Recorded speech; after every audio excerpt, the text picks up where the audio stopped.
나병에 걸린 나아만 장군은 엘리사 선지자를 통해 여호와 하나님의 치유의 능력을 경험하게 되었습니다. 그래서 이 나아만 장군은 감사 인사를 하기 위해 엘리사 선지자를 찾아옵니다. 15절에 보면 나아만 장군은 거만했던 이전의 태도와 달리 엘리사 앞에서 자신을 당신의 종이라고 칭할 정도로 겸손한 태도를 보입니다. 그리고 이스라엘 외에는 온 천하에 신이 없는 줄을 아나이다 라고 말하면서 하나님을 찬양합니다. 나아만은 이 놀라운 기적을 통해서 치유되면서 이스라엘의 하나님 여호와의 능력을 경험하고 이제 경외하는 마음을 가지게 된 것입니다.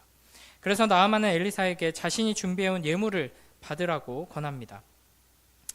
이방 나라에 오만하던 군대 장관이 하나님의 능력과 거룩하심 앞에서 저런 겸손한 사람으로 변화되는 것을 우리가 보게 됩니다.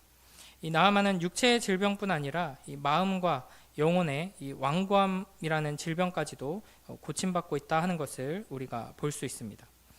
그런데 16, 17절을 보시면 엘리사는 나아만의 예물을 받지 않겠다고 단호하게 거절합니다. 나아만은 이렇게 좋은 예물을 왜 거절하는지 이해가 안 되어서 다시금 엘리사에게 강하게 권했지만 그래도 엘리사는 예물을 받지 않았습니다. 분명 이렇게 자신의 큰 병을 치유해 준 사람에게 답례를 하는 것은 상식적인 일입니다. 그래서 엘리사가 예물을 받는다고 해서 큰 잘못을 범하는 것은 아닐 것입니다. 그러나 만약 엘리사가 나아만의 예물을 받았다면 나아만은 자신의 병을 치료해 준 이 선지자에게 후하게 아주 크게 답례를 했으니 아주 홀가분한 마음으로 자신의 땅에 돌아갔을 것입니다.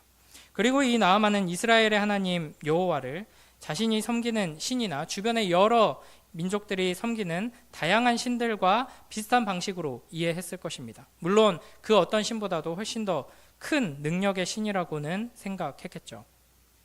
하지만 엘리사가 이 예물을 거절하면서 새로운 이야기가 시작됩니다. 이방인으로서 이 세속적인 가치관을 가지고 살아가던 나아만의 상식으로는 왜 예물을 받지 않는지 전혀 이해할 수가 없었습니다. 왜냐하면 나아만이 평생 섬겨온 신 그리고 주변의 모든 이방 민족들이 섬기는 우상들은 무언가를 이제 바쳐야지만 잘 섬기고 순종해야지만 축복을 내려주는 사람과 거래하는 신들이었기 때문입니다. 그러나 이제 나아만은 이렇게 크고 놀라운 기적을 베풀어서 자기를 살려 주었으면서도 전혀 무언가 대가를 요구하지 않는 그저 은혜를 베푸는 이상한 신을 여호와 하나님을 이 엘리사를 통해 만나게 되는 것입니다. 여호와 하나님은 단순히 다른 여러 신들과 비슷하지만 훨씬 더 강하신 분이 아닙니다. 전혀 다른 존재이시죠. 참으로 살아계신 능력의 하나님이시다, 유일한 창조주이시다라는 점에서도 그렇지만 무엇보다도 은혜의 하나님이시다라는 점에서 그렇습니다. 하나님은 우리와 거래를 하기 위해 찾아오신 분이 아니십니다. 하나님은 우리를 사랑하셔서 우리에게 은혜를 베풀어 주기 위해 찾아오십니다. 나아만은 엘리사를 통해 세상 상식으로는 이해할 수 없는 이 하나님의 은혜의 방식을 마주하고는 하나님 앞에 참으로 엎드리게 됩니다. 이것이 바로 하나님 나라가 이 세상에 침투하고 확장되는 원리라고 할 수 있습니다. 힘으로 권력으로 누른다고 해서 사람이 변하지 않습니다. 세상 기준으로 승리하고 이긴다고 해서 그 영혼들이 돌이키는 것이 아니죠. 오직 하나님의 사랑을 마주할 때, 은혜의 하나님을 경험할 때 죄인된 인간은 참된 변화로 나아가게 되는 것입니다. 그래서 나아만은 엘리사 선지자가 섬기는 신, 자신의 병을 치유하신 그 하나님을 나도 섬기겠다 스스로 결단하게 됩니다. 그래서 이제부터 오직 여호와만 섬기며 여호와께만 제사 드리겠다고 다짐하죠. 그래서 요청하는 것이 노새 2마리의 실을 흙을 달라고 요청합니다.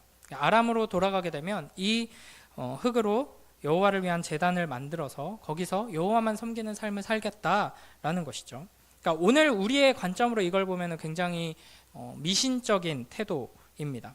그러나 이제 그런 것에 우리가 주목할 것이 아니라 이게 워낙 시대와 문화가 우리와 차이가 많이 나기 때문에 이제 고대 근동에서는 각 신들이 각 지역에 묶여 있다, 그 지역을 관장하는 신이다 이런 개념이 강했습니다.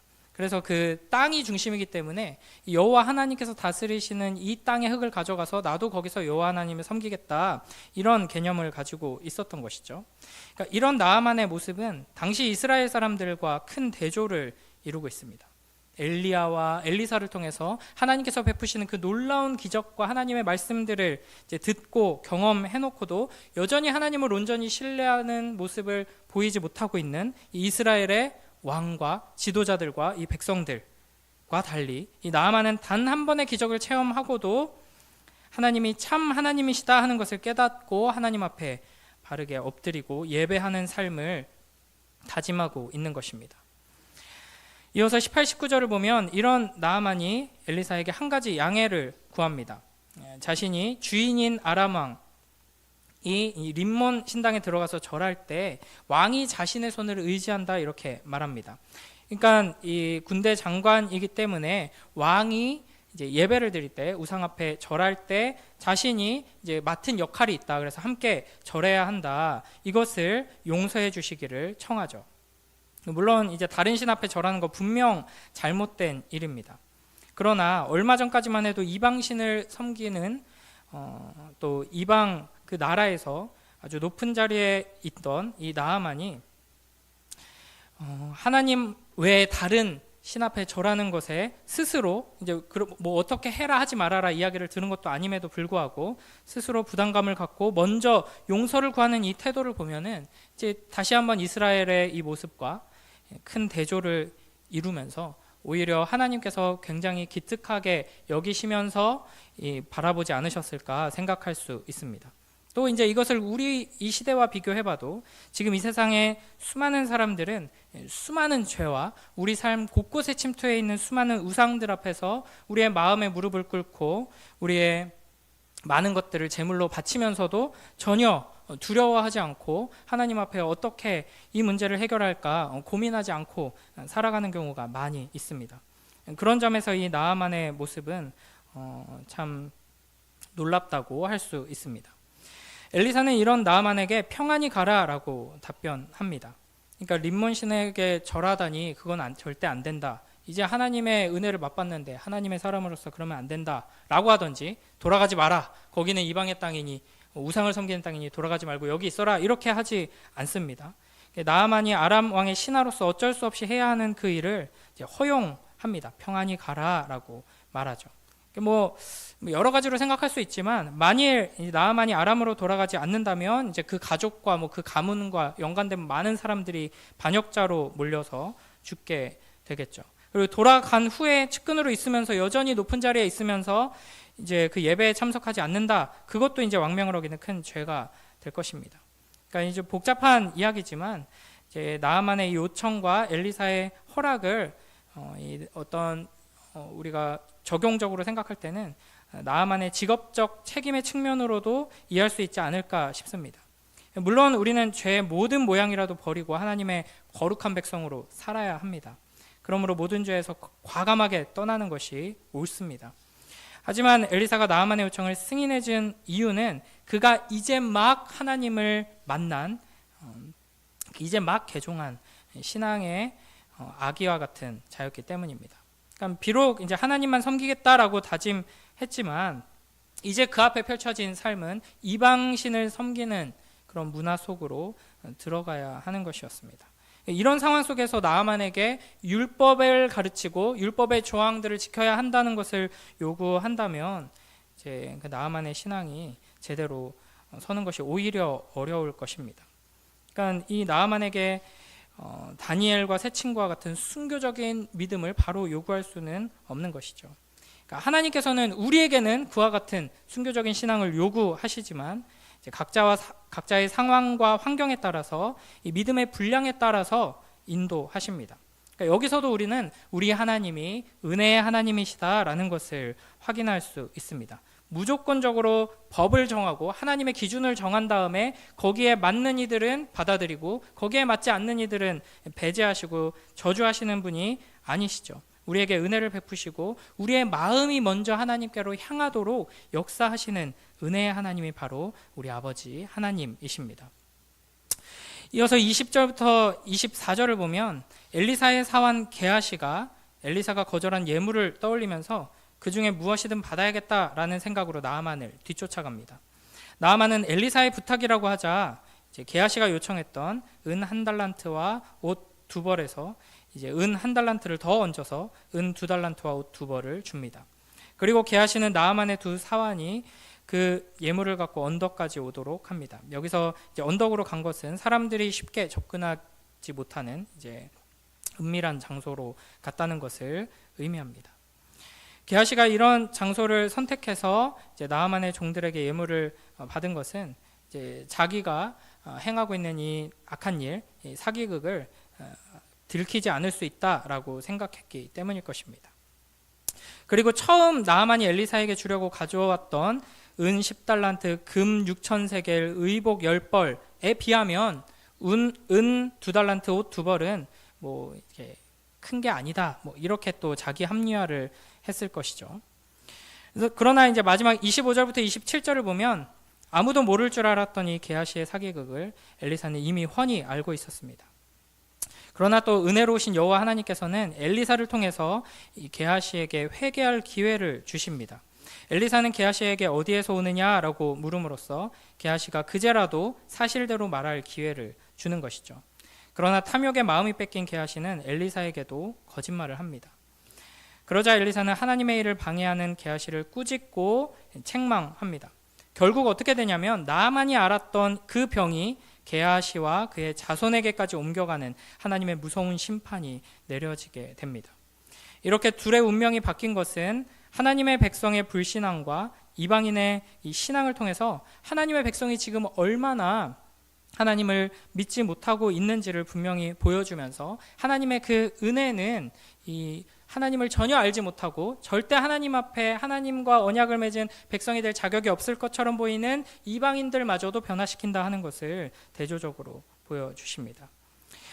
특히 지금이 어찌 은을 받으며 옷을 받으며 감람원이나 포도원이나 양이나 소나 남종이나 여종을 받을 때이냐라는 책망을 우리는 오늘을 살아가는 나에게 내리시는 무서운 책망의 말씀으로 겸손히 받아야 할 것입니다. 오늘날 우리 사회 대부분의 사람들이 물질에 사로잡혀 있습니다. 그 알량한 돈 조금 더 얻으려고 양심을 팔고 사람들을 속이고 하나님을 기만하는 것이죠. 이 세상이 대부분 이제 물질에 따라서 삶이 이제 휩쓸려 가고 물질이 가장 중요한 가치를 차지하고 있는데 교회와 그리스도인들도 이런 세상과 다르지 않은 모습으로 살아가는 것이 우리의 참 두려운 현실입니다. 맘몬이라고 불리는 이 물질신은 가장 무서운 대적이면서 치명적인 죄입니다. 우리는 아나니아와 삽비라의 죽음을 기억해야 할 것입니다. 나도 언제든 심판받은 이 게하시가 될 수 있음을 잊지 말아야 할 것입니다. 너무 가난하고 궁핍해도 우리는 물질에 넘어지고 너무 부요하고 넉넉해도 물질에 넘어집니다. 이것이 연약하고 어리석은 우리들입니다. 그러므로 잠언 30장 8절 9절의 아굴의 기도가 우리의 기도가 되어야 할 것입니다. 곧 헛된 것과 거짓말을 내게서 멀리하옵소서. 나를 가난하게도 마옵시고 부하게도 마옵시고 오직 필요한 양식으로 나를 먹이옵소서. 혹 내가 배불러서 하나님을 모른다 여호와가 누구냐 할까오며 혹 내가 가난하여 도둑질하고 내 하나님의 이름을 욕되게 할까 두려워함이니이다. 아멘. 예수님께서 우리에게 가르쳐 주신 그 기도를 우리에게 일용할 양식을 주옵소서 하는 기도를 매일 주님 앞에 부르짖으며 자족하는 은혜를 누림으로써 하나님의 놀라운 그 은혜와 영광을 드러내는 복된 우리 모두가 되길 주님의 이름으로 축복합니다. 기도하겠습니다. 하나님 아버지 감사합니다. 오늘 또 하나님의 말씀 앞에서 은혜로우신 하나님을 만나게 하시고 그 하나님의 은혜가 우리를 어떻게 인도하고 우리를 통해 역사할지를 기대하며 나아가게 하시니 감사합니다. 엘리사 선지자가 이 나아만 장군이 하나님을 섬기도록 하기 위해 드린 예물을 받지 않은 것처럼 우리도 하나님의 일을 행할 때 하나님의 은혜로우심을 닮아 거저받은 대로 거저내어주는 주님의 자녀가 될 수 있도록 축복하여 주시옵소서. 또한 수많은 유혹과 시험 속에서 우리가 살아가고 있습니다. 악한 원수마귀가 우리를 돈으로 유혹하고 우리의 양심을 훼손합니다. 주님, 그 돈 앞에서 하나님의 은혜의 크심을 항상 기억하고 누리며 하나님의 사람답게 거룩하게 설 수 있도록 우리를 축복하여 주시옵소서. 그러한 우리를 통해 하나님의 놀라운 사랑이 우리의 가족과 이웃들에게 이 세상에 흘러갈 수 있도록 역사하여 주시옵소서. 감사드리며 예수님 이름으로 기도드립니다. 아멘.